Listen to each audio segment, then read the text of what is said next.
প্রথমে আমি মহান রাব্বুল আলামিনের কাছে লাখ লাখ কোটি কোটি শুকরিয়া আদায় করছি যে আজকে 17.5 বছর আপনাদের কাছে প্রায় 18 বছর 18.5 বছর পরে আসতে পারছি। সেটা আমি ভাবি নাই যে আমি আসতে পারবো, আপনারা হয়তো কেউ ভাবেন নাই আপনাদের কাছে আসতে পারবো। সেটা আমাদের চিন্তা করি আল্লাহ রাব্বুল আলামিন তিনি আপনাদের কাছে নিয়ে আসছেন। শেখ হাসিনা যদি আরেকটা বছর সময় পেত তাহলে হয়তো আমাকে ফিরে দিত। তাহলে রাব্বুল আলামিন একটা কথা আছে, রাখে আল্লাহ মারেকে, মারে আল্লাহ রাখেকে। আল্লাহ পাক আমাকে আপনার সামনে নিয়ে আসছেন, লাখ লাখ কোটি কোটি শুকরিয়া আদায় করি মহান রাব্বুল আলামিনের কাছে। পাশাপাশি আপনাদের কাছে শুকরিয়া আদায় করি আমার 3 থানার এই আমাদের ছোটবাজার মুরব্বিয়ানরা, ভাইরা, বোনেরা, হিন্দু সম্প্রদায়রা সবাই আমার জন্য দোয়া করছে, যার যে মত ধর্ম মত তারা দোয়া করছে। কেউ রোজা রাখছে, পূজা মানত করছে, নামাজ পড়ছে, কোরআন শরীফ পড়ছে, বিভিন্ন রকম করছে। তারা আমাকে জন্য দোয়া করার জন্য আপনাদের সামনে আমি আসতে পারছি। সেই আপনাদের প্রতি আমার কৃতজ্ঞতা প্রকাশ করছি, আপনারা আমার কৃতজ্ঞতা গ্রহণ করবেন। আজকে আমি এখানে বিএনপির ধানের শীষের মনোনয়ন পেয়ে আমি এখানে আসছি। আপনারা জানেন আমাদের প্রয়াত রাষ্ট্রপতি শহীদ জিয়া রহমানের আদর্শ রাজনীতি নিয়ে আসছি। ওনারা দেখে যে আদর্শ যেটা ছিল সেটা নিয়ে আমরা আসছি। বিএনপি নতুন ভাবে 31 দফা দিয়েছে, সেটা নিয়ে আমি আসছি। পাশাপাশি ধানের শীষে মার্কা নিয়ে আসছি। এটা হচ্ছে আমাদের দলের পক্ষ থেকে।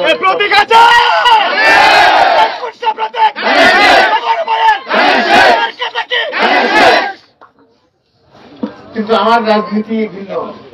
আল্লাহ পাক 17.5 বছর পরে যেতে যাচ্ছে, এখানে আল্লাহ পাক আমার নতুন জীবন দিয়েছে। নতুন জীবন দিয়েছে না? এটা তো আমার জন্য নতুন জীবন। 17.5 বছর জেলে, এর মধ্যে 11 বছর ছিলাম আপনার মৃত্যুদণ্ড প্রাপ্ত আসামিদের একটা আলাদা পক্ষে রাখা হয়, প্রকোষ্ঠ বলা, সেখানে রাখা হয়, সেখানে ছিলাম। কিন্তু আল্লাহ পাক আমার সেখানে নিয়ে আসছে।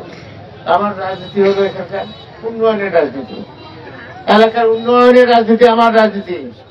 এই এলাকার যত কর্মকাণ্ড এখন উন্নয়নের বাকি আছে সেটাও রাজনীতি হচ্ছে আমার রাজনীতি।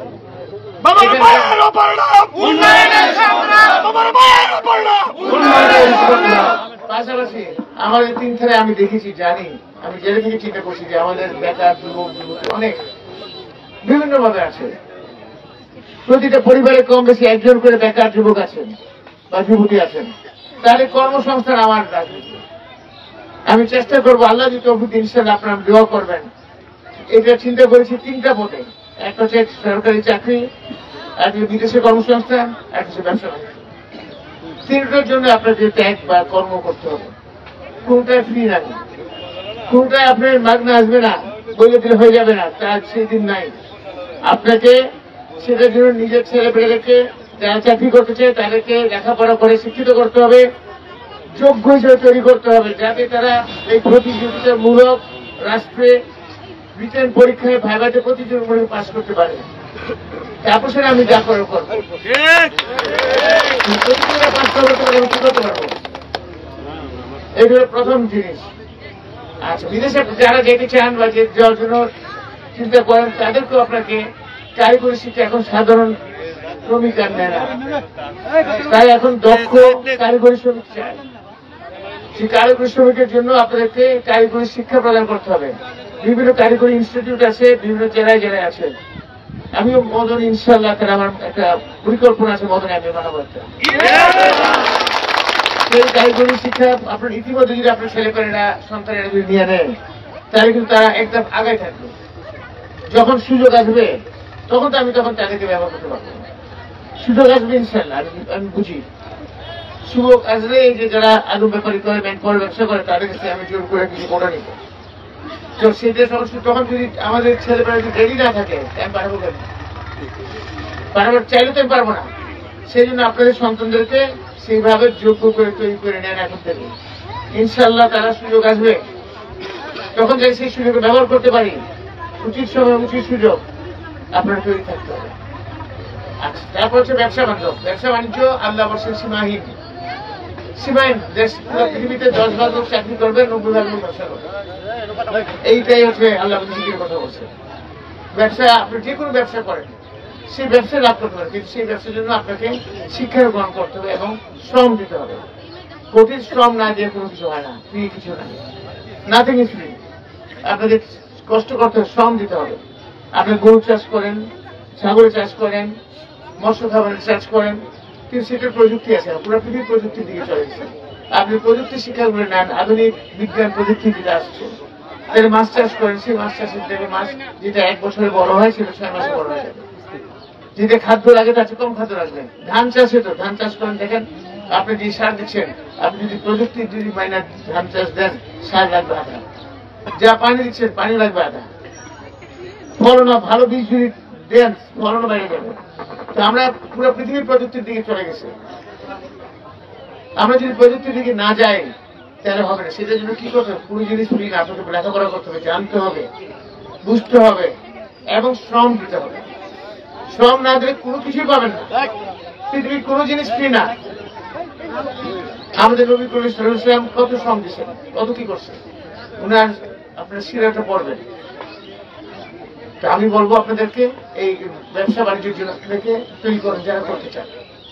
আমার থেকে তরফ থেকে সমস্ত সাহায্য আপনাদের দিতে হবে। আরেকটা জিনিস বলবো আপনাদেরকে, আমি এখানে আসছি বিএনপি রাজনীতি নিয়ে। অতীতে কি হয়েছে সেটা আমি দেখতে চাই না, শুনতেও চাই না, বলতেও চাই না। কে কি ভালো করলো খারাপ করলো সেটা নিয়ে মাথা ঘামাবার সময় আমার নেই। কে কি করলো তাদের নিন্দা করেও আমার লাভ নেই, লাভ আছে মান।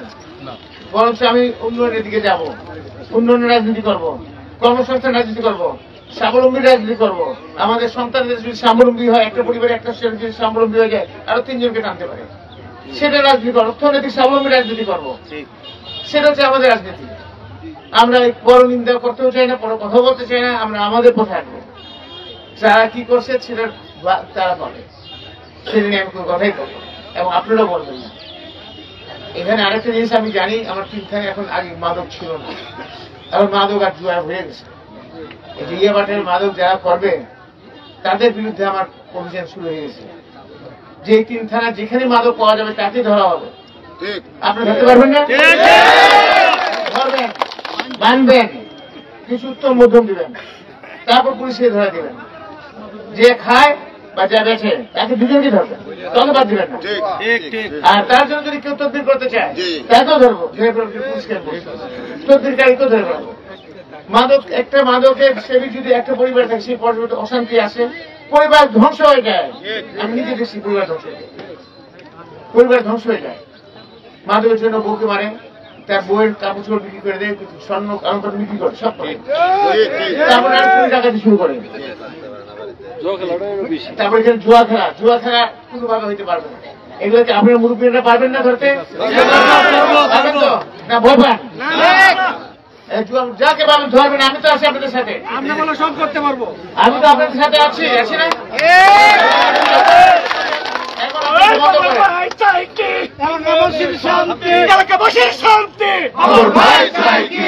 আমাদের যুব সমাজকে কি আমরা বিনষ্ট হইতে দিতে পারি? নষ্ট হইতে দিতে পারি? তারপরে জুয়া খেলা মাদক বন্ধ করতে হবে। আমাদের তো ছেলে সন্তান, তারা না অন্য কেউ, আমাদের সন্তান না, তাহলে তো আমরা বিনষ্ট হইতে দিতে পারি না। আমাদের দায়িত্ব আছে কিনা? আমরা এই কাজটা করবো। আপনারা ধর্মের সমস্যা হলে আমাকে সাথে সাথে জানাবেন, ইনশাআল্লাহ তারা এর সাথে কোনো খবর, আমার ছেলে যদি করে, আমার ভাই যদি করে, তাকেও ছাড় দিচ্ছে। আর পরিশেষে আপনাদের সামনে দোয়া চাই, আমার জন্য দোয়া করবেন, আমার জন্য আল্লাহ পাক সুস্থ রাখবেন এবং আপনাদের যে কতগুলো ওয়াদা করছি, ওয়াদাগুলো যেন সঠিকভাবে পালন করতে তৌফিক যেটা আল্লাহ পাক দেন, সেই দোয়া করবেন। আল্লাহ হাফেজ। বাংলাদেশ জিন্দাবাদ।